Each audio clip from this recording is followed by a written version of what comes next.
Assalamualaikum warahmatullahi wabarakatuh.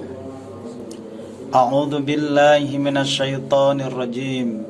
Bismillahirrahmanirrahim. Alhamdulillahi rabbil alamin. Asyhadu an la ilaha illallah wahdahu la syarikalah wa asyhadu anna Muhammadan abduhu wa rasuluh.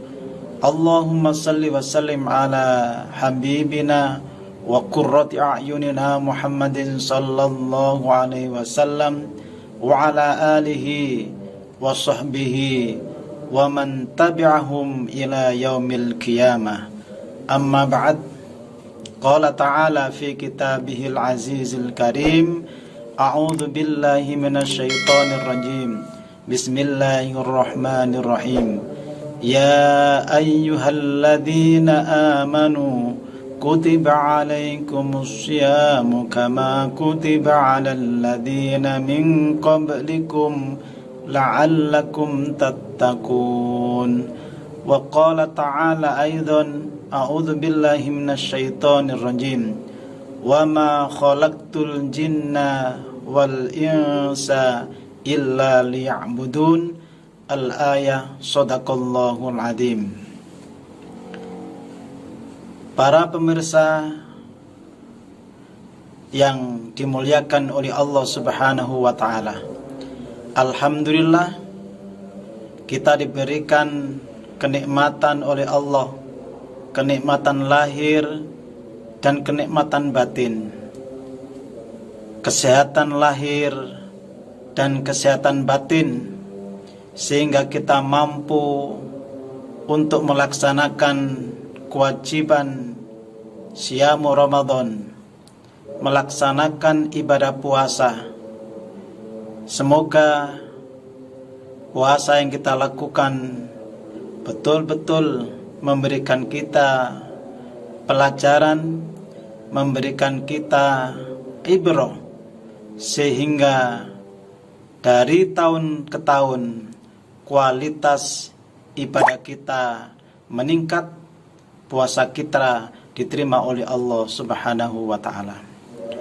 Salawat dan salam semoga tercurah ke baginda Rasulullah sallallahu alaihi wasallam yang telah memberikan kita tuntunan, memberikan kita ajaran berupa agama Islam. Semoga kita pula mampu untuk melaksanakan syariat yang diberikan oleh Allah, yang dibawa oleh baginda Rasulullah, sehingga kita semua tergolong nantinya mendapatkan syafaat di yaumil qiyamah. Para pemirsa yang dimuliakan oleh Allah Subhanahu wa ta'ala, di pembukaan tadi ada firman Allah yang berbunyi, wa ma khalaqtul jinna wal insa illa liya'budun.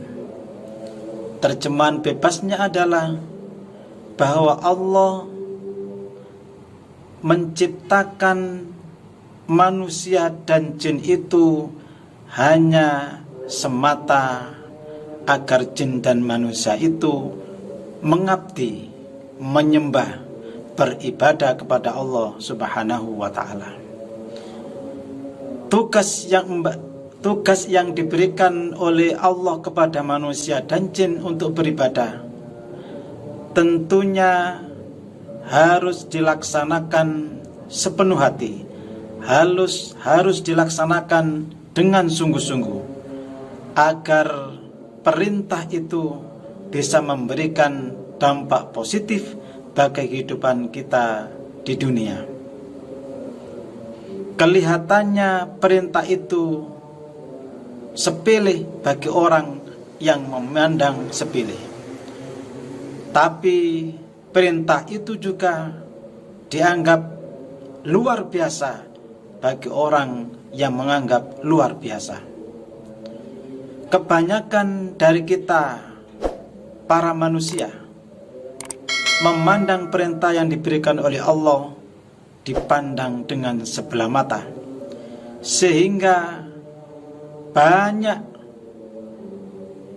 perintah-perintah, banyak ibadah-ibadah yang kadang kita lalai untuk melaksanakannya. Para pemirsa yang dirahmati oleh Allah Subhanahu wa taala, kadang dengan kegiatan yang banyak, kadang dengan kesibukan yang tinggi, manusia kemudian meninggalkan, mengesampingkan ibadah yang ditugaskan oleh Allah Subhanahu wa taala. Kadang karena kelelahan, kadang karena rasa malas, suatu ibadah tidak dilaksanakan. Padahal jelas perintahnya, kita hanya diperintah oleh Allah untuk beribadah. Kita diperintah oleh Allah hanya untuk menyembah. Kita diperintah Allah hanya untuk mengabdi. Para jamaah pemirsa yang dimuliakan oleh Allah Subhanahu wa taala, kadang kita semua meninggalkan ibadah, melalaikan sholat, melalaikan pengabdian kepada Allah karena kita sibuk dengan aktivitas, sibuk dengan suatu pekerjaan, sibuk dengan suatu kegiatan yang ujung-ujungnya membuat badan kita, kondisi kita menjadi lemah, kondisi kita menjadi kurang bagus sehingga malas melaksanakan ibadah. Ada yang mengatakan dan berpendapat, kita harus banyak-banyak mencari rezeki Allah untuk bekal beribadah, untuk bekal sangunya ibadah. Padahal jelas Allah Subhanahu wa taala berfirman, kita hanya diperintahkan untuk ibadah, bukan mencari rezeki. Sekali lagi poinnya adalah, kita diperintah oleh Allah bukan untuk mencari rezeki, karena rezeki itu sudah ada takdirnya masing-masing. Rezeki itu sudah harus dibawa ketika kita diciptakan oleh Allah Subhanahu wa taala.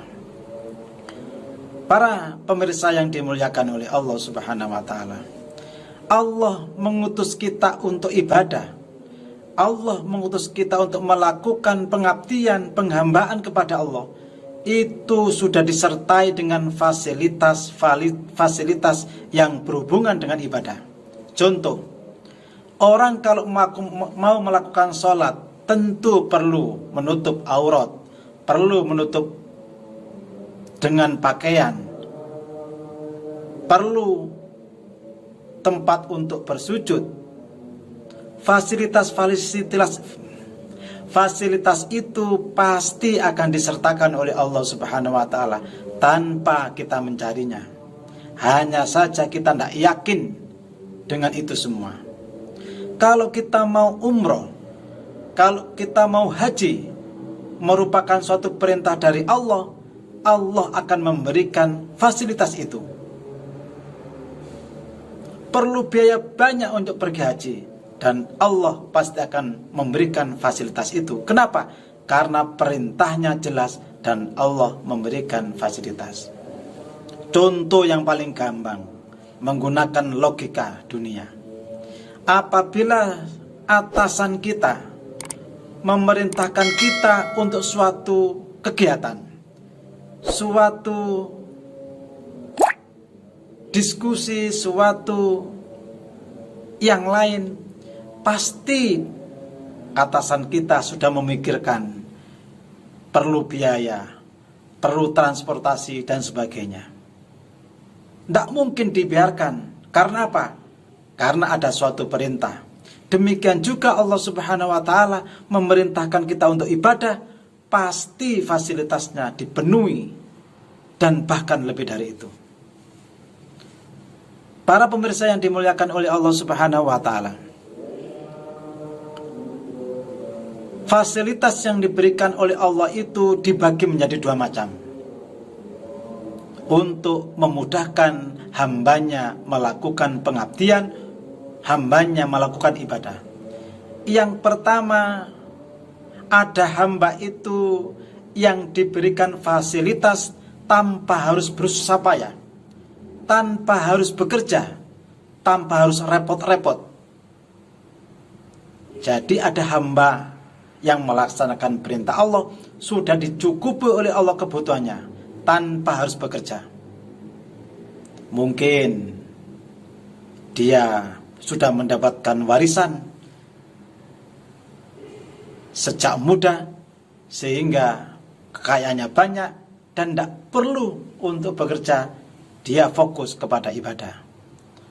Atau rezeki itu datang dengan sendirinya ketika dia melakukan ibadah, sehingga Allah memberikan fasilitas keutamaan rezeki itu datang dengan sendirinya untuk mempermudah ibadah. Yang kedua, Allah memberikan fasilitas untuk melaksanakan ibadah itu dengan jalan harus bekerja, harus melakukan kegiatan untuk mendapatkan rezeki. Dia harus ke pasar, dia harus menjadi pegawai, dia harus menjadi ini dan itu untuk mendapatkan rezeki sebagai sarana untuk beribadah. Nah, sehingga kalau Allah telah memberikan tempat dia harus beribadah dengan tidak bekerja, alhamdulillah. Tapi juga ada orang yang melaksanakan ibadah, untuk mencukupi kegiatan ibadah itu dia harus mencari rezeki, dia harus melakukan kegiatan, juga harus alhamdulillah. Tidak boleh Allah telah memberikan ketentuan dia harus bekerja kemudian tidak bekerja, karena takdirnya yang berbeda. Dan tidak boleh pula orang yang memang ditakdirkan untuk ibadah tanpa bekerja, rezekinya datang sendiri, kemudian dia belok untuk melakukan kegiatan dalam rangka mendapatkan rezeki. Masing-masing orang sudah ditentukan kadar rezekinya dalam rangka untuk melaksanakan pengabdian kepada Allah Subhanahu wa taala. Para pemirsa yang dimuliakan oleh Allah Subhanahu wa taala. Oleh karena itu, mari kita ditempatkan oleh Allah itu posisinya di mana? Itu yang paling perlu kita ketahui. Apakah kita beribadah tanpa melakukan kegiatan, rezeki datang sendiri, ataukah kita ini sedang melakukan ibadah tapi disuruh oleh Allah Subhanahu wa taala rezekinya harus melakukan kegiatan. Kalau memang kita ini untuk melaksanakan ibadah harus ikhtiar, melakukan kegiatan, bekerja dan sebagainya, kalau itu sudah dirasa betul dan cocok, maka jangan berpindah untuk ibadah tok tanpa mencari rezeki, tanpa melakukan kegiatan. Kalau kita sekarang sedang melakukan ibadah, ditakdirkan oleh Allah tanpa bersusah payah, tanpa bekerja, tanpa harus keluar keringat, maka kita harus terima itu dan tidak perlu pindah untuk mendapatkan rezeki itu dengan cara bekerja, dengan cara berusaha. Kalau itu sekarang kita rasakan, mari kita kuatkan ibadah kita dimanapun Allah menempatkan posisinya. Posisi kita, apakah dapat rezeki tanpa berusaha, ataukah mendapatkan rezeki dengan usaha. Karena masing-masing itu akan ditentukan oleh Allah Subhanahu wa ta'ala. Para pemirsa yang dimuliakan oleh Allah Subhanahu wa ta'ala. Tapi intinya, apapun kedudukannya yang diberikan oleh Allah, maka poin penting adalah harus melaksanakan ibadah. Karena wama khalaqtul jinna wal insa illa liya'budun. Harus ibadah dan tidak boleh terganggu dengan kegiatan lain. Karena memang tugas yang diberikan oleh Allah Subhanahu wa taala untuk kita semua adalah beribadah. Sedangkan sarana untuk melakukan ibadah, Allah yang akan menentukan bekerja atau tidak, berusaha atau tidak, sesuai dengan takdir yang diberikan oleh Allah. Dengan demikian, apabila kita melakukan perintah Allah dengan baik, dengan benar, dengan taat yang sepenuhnya, insya Allah rezeki yang kita peroleh, rezeki yang kita dapatkan menjadi rezeki yang barokah dan manfaat. Semoga ibadah kita diterima oleh Allah Subhanahu wa taala. Puasa kita menjadi puasa yang berharga untuk kehidupan kita. Semoga keluarga kita menjadi keluarga yang sakinah, mawaddah, warahmah. Anak-anak kita menjadi anak yang soleh dan soleha. Keturunan kita keturunan yang baik, yang taat, yang dekat, yang mahabbah kepada Allah Subhanahu wa taala. Akhirnya, apabila ada sesuatu yang kurang berkenan, ada sesuatu yang kurang cocok, mohon maaf yang sebesar-besarnya. Wal afa minkum wallahul muwafiq ila aqwamit thoriq.